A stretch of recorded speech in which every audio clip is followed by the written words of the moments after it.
Salut à toutes et à tous, bienvenue sur le plateau de Club Racing. Et pour cette première émission de l'année, il n'est pas trop tard, laissez-moi vous souhaiter une excellente année 2014. Côté sportif, on espère voir évidemment beaucoup de belles choses du côté de la Méno.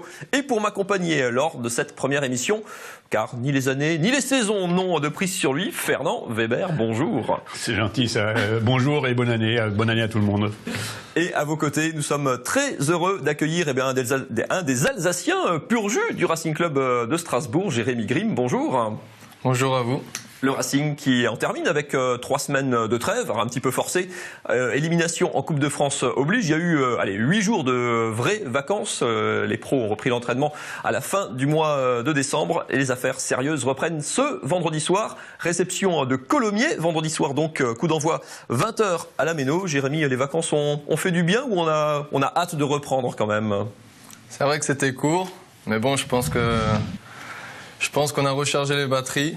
Maintenant, on est au taquet pour la reprise. En tout cas, on a hâte.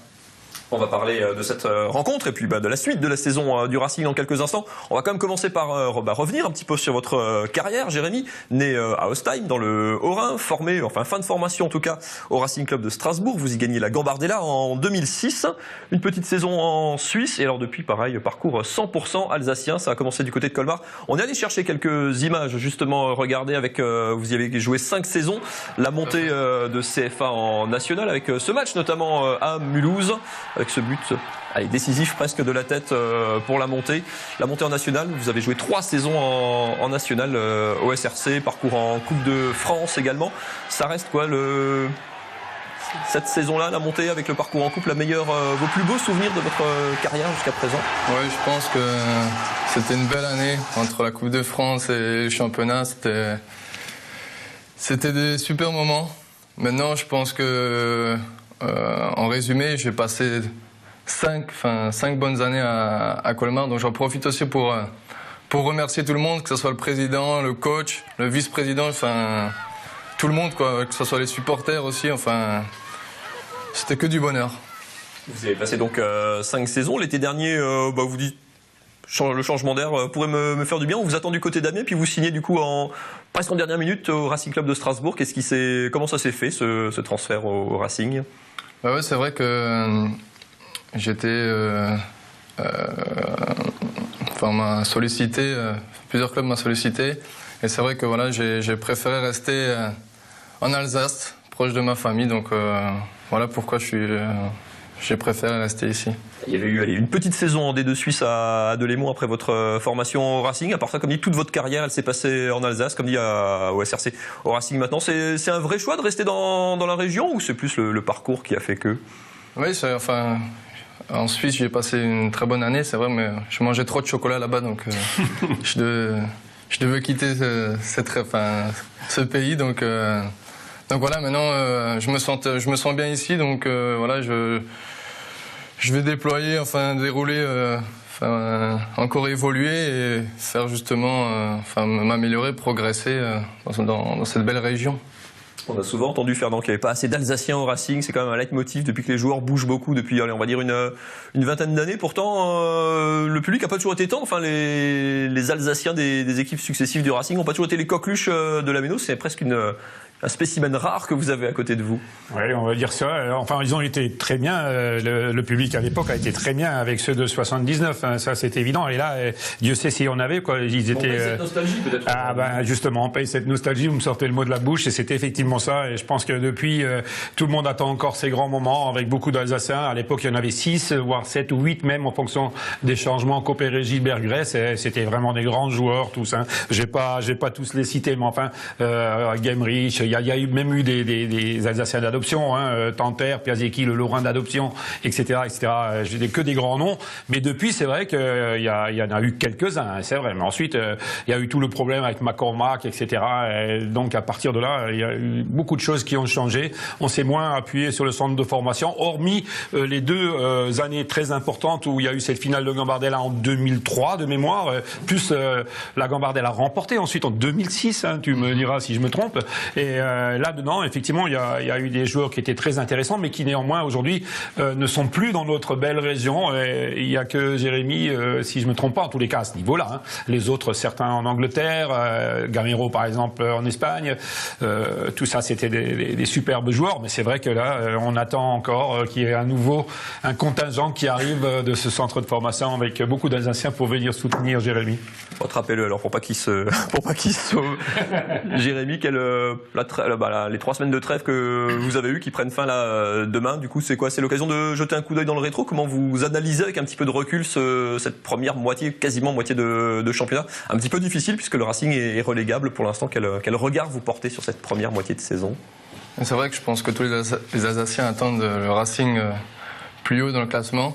Maintenant on a repris plus tôt, on a bossé dur et je pense qu'on a tous envie de se racheter, de montrer d'autres valeurs.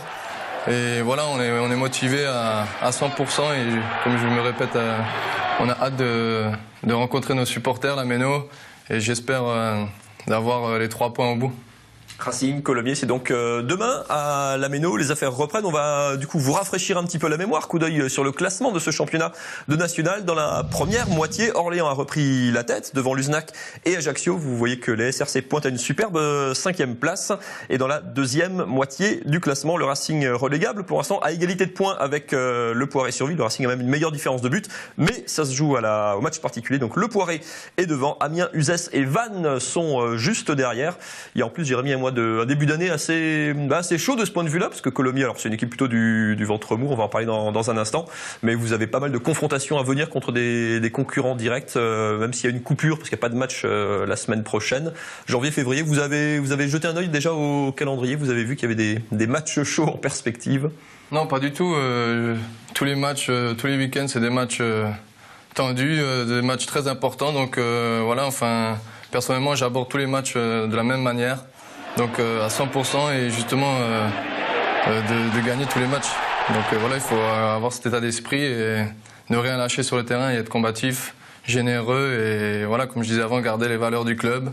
Et voilà, et je pense que, en tout cas, je suis confiant en mon équipe et je pense qu'on a les qualités pour se maintenir assez rapidement. Et donc voilà, j'espère tout se passera bien pour la suite. Le Racing qui s'est entraîné une dernière fois ce jeudi après-midi, vous le voyez sur ces images, avec ces 2 nouvelles recrues, le retour de Mamadouba et puis l'arrivée d'Ali Bamba. Je vous propose d'écouter l'entraîneur du Racing Club de Strasbourg, François Keller, à l'issue justement de cette dernière séance d'entraînement. Il va falloir être bon pour arracher ce maintien et puis premier match à domicile face à la meilleure attaque de ce groupe, donc de ce championnat, donc un match difficile demain, mais aussi on doit montrer un autre visage que ce qu'on avait fait contre le Poiré, le dernier match à domicile de l'année 2013. Donc voilà, de la détermination et aussi de la conscience que voilà, prise de conscience que c'est important maintenant. Il reste plus que 4 mois pour pérenniser le club à ce niveau-là.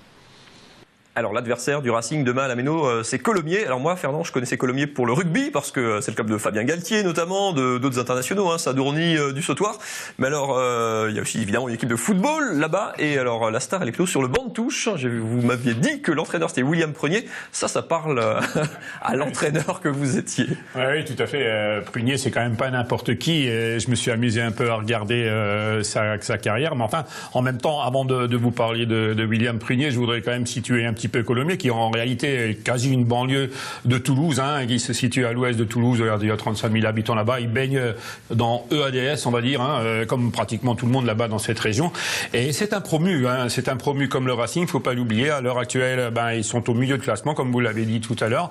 Ils occupent une 11e place, mais en fait, ils ont 7e ex-aequo, je dirais moi, puisque c'est le goal average. Voilà, il y a un ventre mou là. Ils sont en bonne compagnie. Fréjus, Dunkerque, etc. C'est quand même pas n'importe qui. Donc c'est certainement une équipe qui tient la route avec des valeurs qui ont été inculquées par un coach qui, lui, au demeurant, et ça fait ça. À la deuxième année, il les a fait monter, en fait. Ils ont fait une année de CFA où ils se sont maintenus juste. Puis ensuite, ils sont montés tout de suite derrière. Et puis, depuis, dans la foulée, ils se retrouvent au milieu de classement. C'est quand même pas mal. Ils sont sur une série actuelle. Là, il y a 4 matchs sans défaite. Mais il faut dire que sur les 4 dernières rencontres, ils ont joué 3 fois à domicile, 1 fois à l'extérieur. Mais ils ont gagné à l'extérieur, en fait. Ils ont fait 3 matchs nuls à domicile. Ils ont gagné à l'extérieur. Donc, quelque part, il y a une dynamique dynamique positive et on peut compter sur un gars comme Prunier pour que cette dynamique se prolonge. Hein. Ils ont une particularité, je dirais, comportementale en ce qui concerne la gestion négative d'une rencontre, c'est qu'ils ont encaissé 16 buts à l'extérieur. Sur les 16, ils en ont pris 8 dans le dernier quart d'heure. 4 le quart d'heure juste avant, hein, donc Jérémy, je transmets au passage.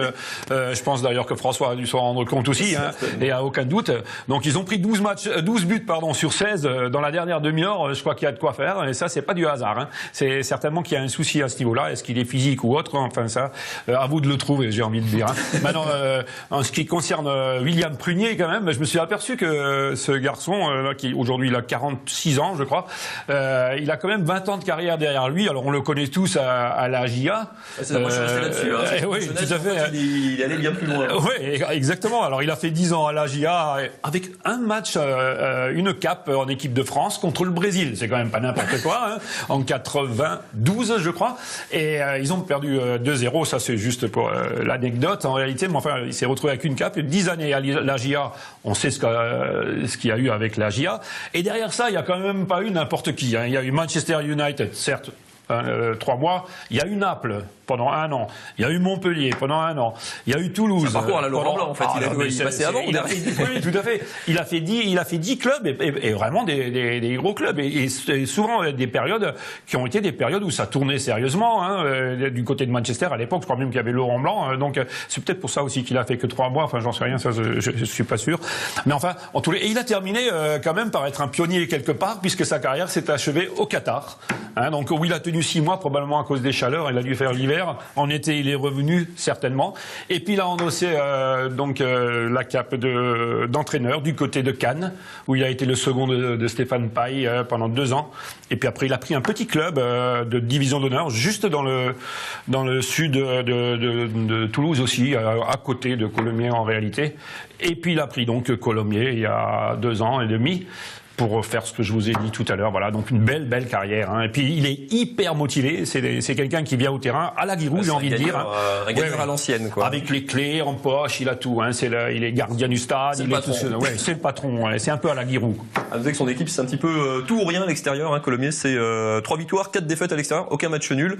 Jérémy, on se préoccupe de l'adversaire véritablement, ou vous savez, il y a il va y avoir plus de concurrence aussi dans cette équipe du Racing. Mais c'est quoi le salut entre guillemets du Racing, le renouveau en ce début d'année? Il passera quoi par... C'est le Racing qui doit changer progresser dans l'état d'esprit, dans le jeu, sans trop se soucier de l'adversaire en fait.